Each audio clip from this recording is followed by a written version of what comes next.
Ayan. Huwebes Santo. Kaya nga. Dito kami ngayon na routine namin. Init. Init na panahon.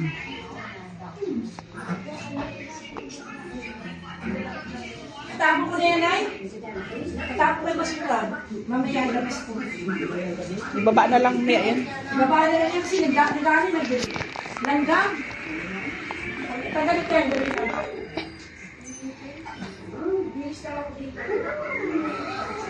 Yung view ng Cambridge.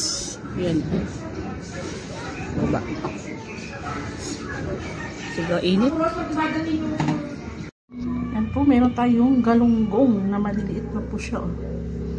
Yan, small size. Yan, lagyan natin mga ricados. Yan, sibuyas. Yan, luya. Natin yung bawang.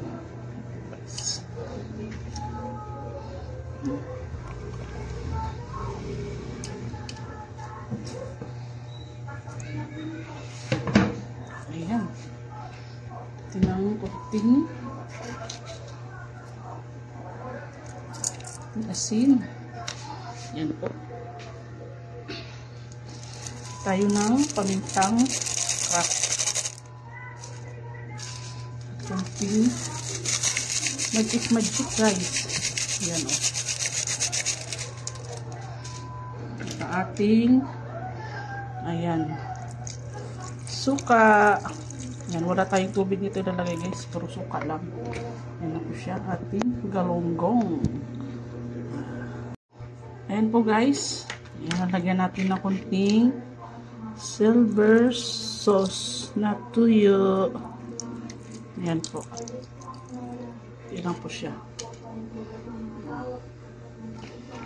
Yan, pampalasa. Ayan po guys. Parang ano siya, adobong galunggong. Ayan po. Ayan, kumukulong ng ating adobo o paksiw ng galunggong. Adobo na nalabasan nito guys. Nilagyan natin ng tuyo. Ayan. May iba naman yung pamlasa.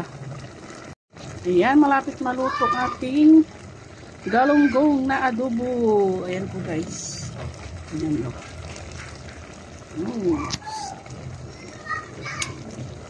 Iba na naman ating menu for today. Ayan po.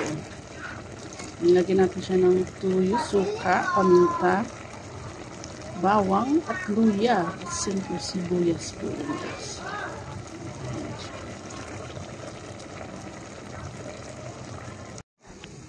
Ayan, pakulo tayo guys ng longganisa. Ayan, garlic longganisa po ito. Sa tubig na natin pakuluan para ito ay pag natuyo mamaya ay mamantika na po siya. Huwag tayo maglagay ng mantika kasi yung mataba na po ito. Ayan po siya.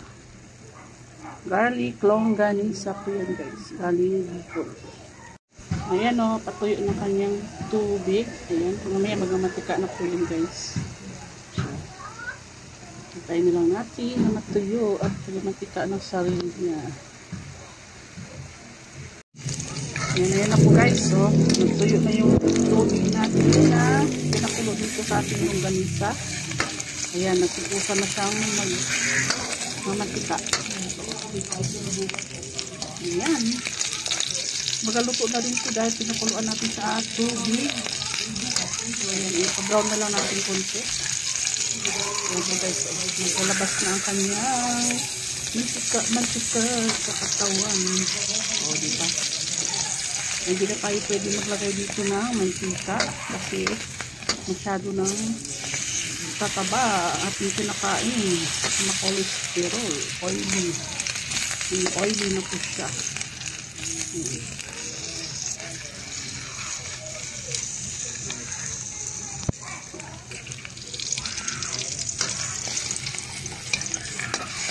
Ayan, malapit na itong maluto.